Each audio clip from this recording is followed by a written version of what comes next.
The Millennium Godzilla series nearly ended in 2000. Ticket sales for the first two entries lagged far behind the last 5 Heisei films. After the TriStar debacle, the public seemed to be burned out on Godzilla. Toho had yet to commit to financing a third Millennium film when Godzilla vs. Megaguirus stumbled into theaters on December 16th, but they had already reached out to a director with a sterling reputation among kaiju fans, Shusuke Kaneko, who helmed Daiei's Heisei Gamera trilogy. Having first asked Toho to direct Godzilla almost a decade ago, he wasn't about to let his chance fade out. impressing them with his vision for an overwhelmingly powerful, malevolent Godzilla with an equally powerful message.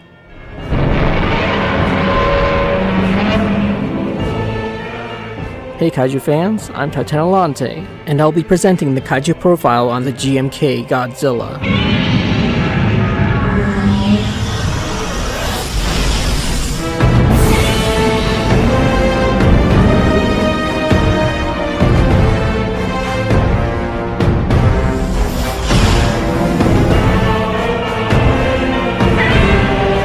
The GMK Godzilla stars in Godzilla, Mothra, and King Ghidorah, Giant Monsters All-Out Attack, by far the most commonly abbreviated title in the entire franchise.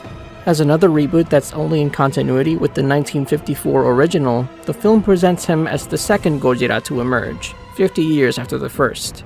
Unlike his predecessor, this Godzilla is possessed by the millions of souls killed during the Pacific War, and seeks revenge against Japan for forgetting and ignoring the past. Opposing the god of destruction in his quest for retribution are the three guardian monsters of Japan, along with the nation's defense force. This incarnation has seldom appeared in non-film media since then, likely due to his unique origins and malevolence, although he and his film did have an outsized influence on Toho's latest entry, Godzilla -1. Shusuke Kaneko wasn't the first person to envision Godzilla as a literal specter of World War II. Writing about the original Godzilla in 1994, film critic Saburo Kawamoto described Godzilla as embodying the souls of Japan's military war dead. Still under the spell of Japan's emperor system, he spares the imperial palace in Tokyo, while showing the surrounding area, rapidly rebuilt after the war, no mercy. Longtime composer for the series Akira Ifukube agreed with Kawamoto's basic premise, saying in 1995 that this interpretation was common among his generation. A pacifist kaiju enthusiast like Kaneko would have been well aware of it, but he decided to have his Godzilla inhabited by all of the lives lost in the Pacific War, not just Japanese soldiers. As the character Hirotoshi Isayama explains in the film, these restless souls drive him to attack Japan because its people have forgotten the mass suffering their country was responsible for during the war. Yuri Tachibana theorizes that while the Japanese soldiers amongst these souls don't seek Japan's destruction themselves, they are outnumbered by the souls from other countries, as well as Japanese victims of the atomic bombs. Kaneko's early ideas for the film that eventually became GMK had Godzilla fighting Kamacuras of all things, then a mutated astronaut possibly inspired by Jamila from the original Ultraman. The supernatural angle emerged in a screenplay titled Godzilla against Varan, Baragon, and Anguirus, Giant Monsters All-Out Attack, which won producer Shoko Tomiyama's approval. However, Toho chairman Isao Matsuoka infamously asked Kaneko to replace Varan and Anguirus with the more recognizable King Ghidorah and Mothra. Japan's military also fielded maser cannons and the Gotengo against Godzilla in this draft, which gave way to more grounded weapons in the final version. Even before Toho gave him the green light, Kaneko chose Fuyuki Shinada, who had previously sculpted the likes of Biollante, Godzillasaurus, Iris, and Legion, to design Godzilla. Shinada's creation, revealed in maquette form at the press conference announcing GMK on March 3, 2001, was a fairly traditional Godzilla in most respects, but it also had a more horizontal stance, with its tail raised off the ground like a real dinosaur, and completely white eyes. The latter intended to make Godzilla more frightening and conspicuously supernatural. Kaneko had in mind a Godzilla who would harken back to the 1954 and 1964 suits, a departure from the colorful and spiky Miregoji design used in the previous two films. And traits of their head designs came forth as Shinada got to work on the new suits and props. Bringing Godzilla to life in GMK required a V-Shop team led by Shinada to build two primary suits, indistinguishable on the outside. One of them, equipped with a full suite of mechanisms in the head and movable dorsal fins, was dubbed the Performance Suit. Each was modular, with removable dorsal fins and feet, and emphasized flexibility and a consistent shape, with perforated urethane foam used for joints. Standing 220 centimeters tall, or 7 foot 2 inches, they remained the tallest Godzilla suits ever built for a film, allowing him to tower over his kaiju opponents. The raised elephantine feet helped add some extra centimeters. As a result of the suit's height, GMK was the only film in the Millennium series in which 5'3" Tsutomu Kitagawa did not play Godzilla. He was replaced with 5'10" Mizuho Yoshida. Having already inhabited Legion, Desghidorah, and Dagara, Yoshida was no stranger to hulking monsters. However, the maquette stance proved impractical for him, and he assumed the typical vertical stance in the film itself. The suit's eyes also deviated slightly from the maquette. They remained white, but gained some gray veins. This was out of fear that the pure white eyes wouldn't photograph well, and could even be offensive on a homicidal monster, as white eyes are often used as visual shorthand for people with blindness in Japan. Mizuho Yoshida referenced Haruo Nakajima's performance in King Kong vs. Godzilla for the monster battling and Kenpachiro Satsuma's Heisei Godzillas for walking. To make the role his own, he tried to incorporate more hand movements, playing to the costume's strengths, and walked with his arms further away from his body, with his palms held down. Norman England, reporting on the film for Kaneko's website and Fangoria, was highly impressed. To describe Yoshida as simply a hard worker would be a disservice. He's not only channeling every ounce of effort into his performance, but is enjoying the hell out of it. When not playing Godzilla, he's talking to someone about an upcoming shot, or he's off on the sideline striking Godzilla stances and growling about the stage. A water suit was also made, and yet another briefly appears in the film, although it was empty and pulled by a crane. A modified Miragoji attraction suit, necessary for the scene where King Ghidorah's big spark ball blasts Godzilla into Tokyo Bay. Other props included a bust animatronic with rings of fiber-reinforced plastic, FRP, inside the neck, a tail on a handle, what appears to be a standalone arm, a giant foot dating back to Invasion of Astro Monster, a 3-meter-tall stretch of skin for the big surfacing scene, 2 more stretches of skin for the opening credits, and the DO-3 torpedo drilling through his wound, and even a disembodied blue-screen heart prop. The heart in the finished film is CGI, based on one sculpted by Hiroshi Sagai. The film also used CG for Godzilla swimming underwater, some overhead shots, and his insides. In 1954, the first Godzilla devastated Tokyo. He was ultimately killed by Dr. Serizawa's oxygen destroyer, but the newly formed Defense Force, fearing they would be disbanded, told the public they had vanquished the monster themselves.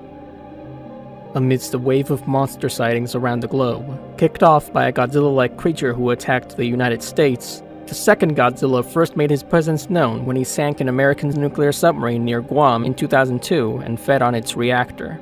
Japan dispatched 2 small submarines called Satsuma to help locate the vessel.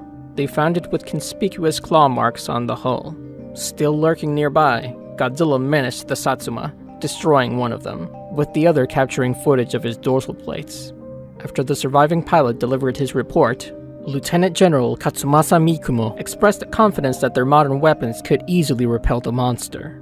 Enough time had passed that he and many others in the Defense Force now believed the lie their predecessors devised. A mysterious eccentric named Hirotoshi Isayama warned reporter Yuri Tachibana of Godzilla's return, and how he was driven by restless spirits of the Pacific War dead to attack Japan for forgetting about the carnage it once unleashed across Asia and beyond.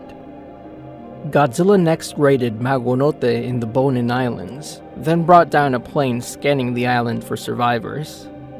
He reached the Japanese mainland several days later, rising out of Yaizu Harbor. After seeming to target a survivor from Magonote who'd been hospitalized, the kaiju fired his atomic breath at a group of fleeing citizens, generating a mushroom cloud. He rampaged his way to Hakone, where he was confronted by Baragon, one of the 3 ancient guardian beasts who had awakened to protect Japan from him. The god of the earth made the first move, digging out the ground beneath Godzilla's feet to knock him over and then jumping onto and sinking his teeth into his arm. Godzilla soon hurled the subterranean monster away and subsequently brutalized him. Once Baragon managed to get to higher ground, he attempted another jump attack. This time, Godzilla checked him with a tail swing. As Baragon tried to clamber up the cliff once more, the Big G fired his atomic breath into the side of the cliff. With the resulting landslide leaving Baragon vulnerable, the King of the Monsters promptly obliterated his foe and could proceed unimpeded. By nightfall, a squadron of F-7Js were deployed to intercept Godzilla. Their bombs were only effective in annoying him, however. He swiftly shot down the fighter jets and continued his march towards the heart of the capital region. The defense force set up at Yokohama, with Yuri's father, Brigadier General Taizo Tachibana, taking command. Two more guardian monsters, Mothra and Ghidorah, emerged in Lake Ikeda and Aokigahara respectively, and converged on the city. Mothra arrived first, attacking Godzilla with her wings and stingers and evading his atomic breath. Ghidorah emerged from underground as she grappled Godzilla, electrifying him with his bites. Godzilla responded with a bite of his own, batted Mothra out of the way with his tail when she tried to intervene, and hurled Ghidorah into a building. He unleashed his atomic breath against Ghidorah, knocking him unconscious, but Mothra shielded him from a second blast. The defense force made its move, targeting Godzilla with DO-3 missiles designed to drill through rock, but the weapons failed to penetrate his hide, and his retaliatory strikes wiped out 90% of the outfit. He closed in on Tachibana's ship, the battlecruiser Aizu, only to turn and vaporize Mothra when she again tried to intervene. Her life force flowed into Ghidorah, reviving him as the winged King Ghidorah. His energy shield blocked Godzilla's atomic breath before he launched it at the King of the Monsters. The tremendous explosion blasted Godzilla into the bay and opened up a small wound on his shoulder. King Ghidorah and Godzilla continued their battle underwater. Aizu launched two Satsumas armed with DO-3 torpedoes in the hopes of firing them into his wound, with one of the submersibles piloted by Taizo. At the last moment, however, Godzilla moved one of King Ghidorah's necks into the first torpedo's path. He felled the dragon with his atomic breath, then grabbed Taizo's sub, which had yet to fire its weapon. Dangling over the water after a stray blast from Godzilla had struck the bridge she was reporting from, Yuri dropped a piece of a sacred stone left for her by Isayama. It revived King Ghidorah for a second time, allowing him to break the fall of her and novelist Mitsuaki Takeda. Taizo escaped Godzilla's grip as King Ghidorah re-engaged him. Glowing with power, King Ghidorah assailed Godzilla with gravity beams, but after a few hits, he began to absorb them. Godzilla responded with a gravitational atomic breath, which blew Ghidorah to pieces. The spirits of the three guardian monsters then manifested and soared into Godzilla, causing him to sink into the bay. Seeing no other prospect for victory, Taizo piloted his sub into Godzilla's mouth and fired the DO-3 torpedo at his wound from the inside. Godzilla surfaced to confront Yuri and Takeda, but just then, the torpedo emerged from his shoulder and detonated, leaving a sizable hole. Godzilla attempted to annihilate the two humans, only for his atomic breath to twice shoot out of his shoulder. Wounded, he toppled underwater. Taizo escaped through the hole, and when Godzilla took aim at him with a third ray, the monster exploded. Yuri's boss, Haruki Kadokura, ordered the channel to produce a special on Godzilla, only to find that Isayama had disappeared from Yuri's video of their interview. Atsushi Maruo, another reporter, divulged that he looked Isayama up and learned that he went missing during the first Godzilla's attack, leaving Kadokura shaken. At the bottom of Yokohama Bay, Godzilla's disembodied heart continued to beat.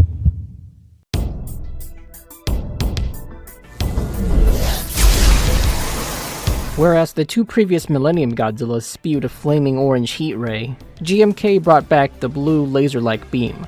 This iteration's base atomic breath brings to mind the spiral heat rays of the Versus series and Final Wars, in terms of its consistent capability to cripple or outright destroy opponents effortlessly. Point-blank shots of it incinerated Baragon and annihilated Mothra both within seconds, while Ghidorah was KO'd by single blasts on 2 occasions, one of them underwater. The Thousand-Year Dragon's one-time energy shield was the only object which resisted a sustained blast. When Godzilla first unleashed the heat ray, it produced a large mushroom cloud, and the accompanying shockwave was felt even from kilometers away. Moreover, this Godzilla is a quick-draw sharpshooter with his heat ray, dispatching all 4 F-7Js dropping bombs on him in 5 seconds. His aim only faltered against the more maneuverable Mothra.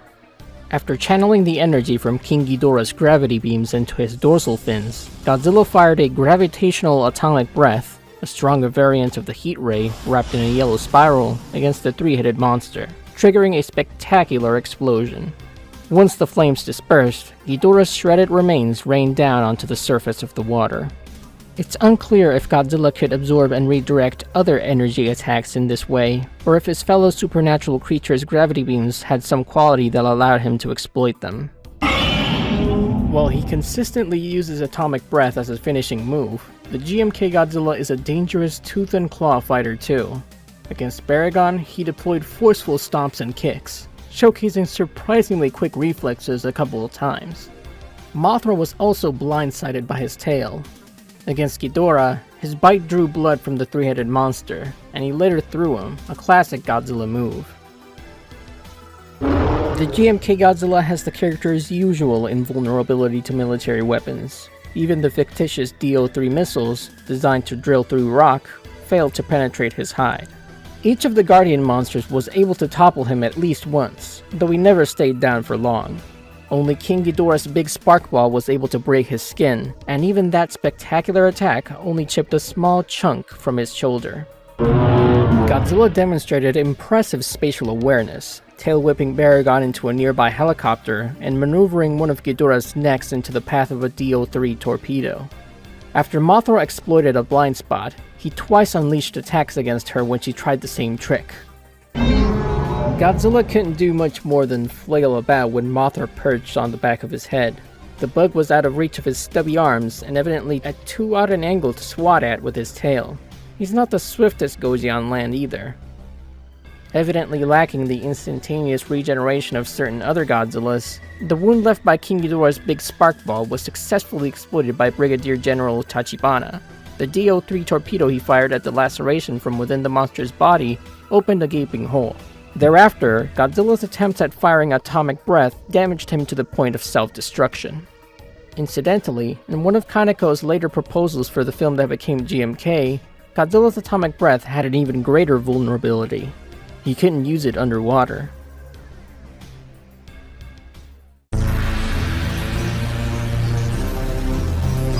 Back in the design section, we cautiously qualified the GMK Goji as being the tallest Godzilla suit used in a film. That's because there's one suit used for a licensed appearance of the King of the Monsters which might be taller. The one from the 2014 Godzilla Snickers commercial. Sadly, we don't have exact specs for the Snickers Goji, but we do know who wore it for the commercial, Douglas Tate, as well as his height, 6'4". Factoring that info and looking at the available behind-the-scenes photos, it's very possible it surpasses the Sokogeki Goji's build 7'2" height.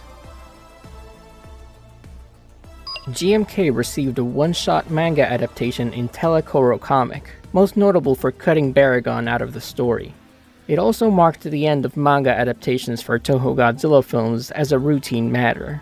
The only entry to receive the treatment since has been Planet of the Monsters. Across the Pacific, the Sokogeki Goji design has seldom been used for IDW's comics, and it's easy to see why.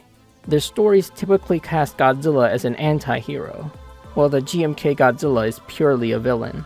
Godzilla in Hell No. 4 represents its only major appearance thus far, one of several forms Godzilla takes on throughout the miniseries. In this issue, Godzilla is trapped in a walled city, endlessly battling King Ghidorah and Destoroyah, and finding himself revived each time they kill him. Eventually, he tricks them into blasting a hole in the wall. As they dissolve, he escapes into a void even wider than his eyes. Art Adams also drew Sokogeki Goji for a Godzilla No. 1 cover, and he's one of the Godzilla's Rita Repulsa glimpses while trapped between realities at the end of Godzilla vs. the Mighty Morphin Power Rangers. The 2001 Godzilla and his co-stars were featured in an extremely obscure video game released before the movie even came out. Godzilla Giant Monsters Typing Attack is, as you might have guessed, a typing game where the Big G's triumphs rest on correctly typing out Japanese words and phrases in the allotted time. The 2D version of the ancient Java mobile game Godzilla Monster Mayhem put the GMK Godzilla on the title screen, despite the in-game sprite not resembling him. He wouldn't make a more proper video game appearance until Godzilla Kaiju Collection in 2015, followed by Godzilla Defense Force in 2019. A Sokogeki Goji model in the metaverse Thing XR world foreshadowed his arrival in Godzilla Battle Line early in 2023. He's an elite 4-star unit, with a powerful atomic breath that can hit multiple targets, plus a swirl of shadows that weakens nearby enemies when he's called to the field or dispatched. Yes, the atomic breath shoots out of his neck every time, and his leader ability more or less generates a mushroom cloud.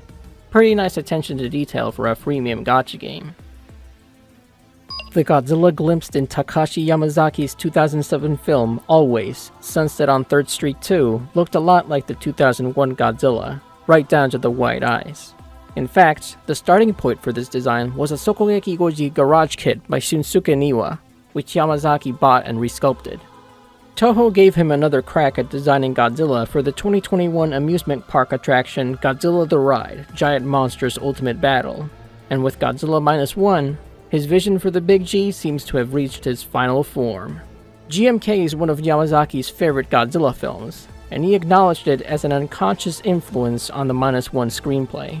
In both films, Godzilla's atomic breath creates a mushroom cloud, characters extol the virtues of having never gone to war, the finishing blow against Godzilla is dealt by a single pilot craft attacking him from the inside as he attempts to fire his atomic breath, and the final shot shows that a small piece of him is still alive. That wraps things up for the GMK Godzilla. Thank you for watching.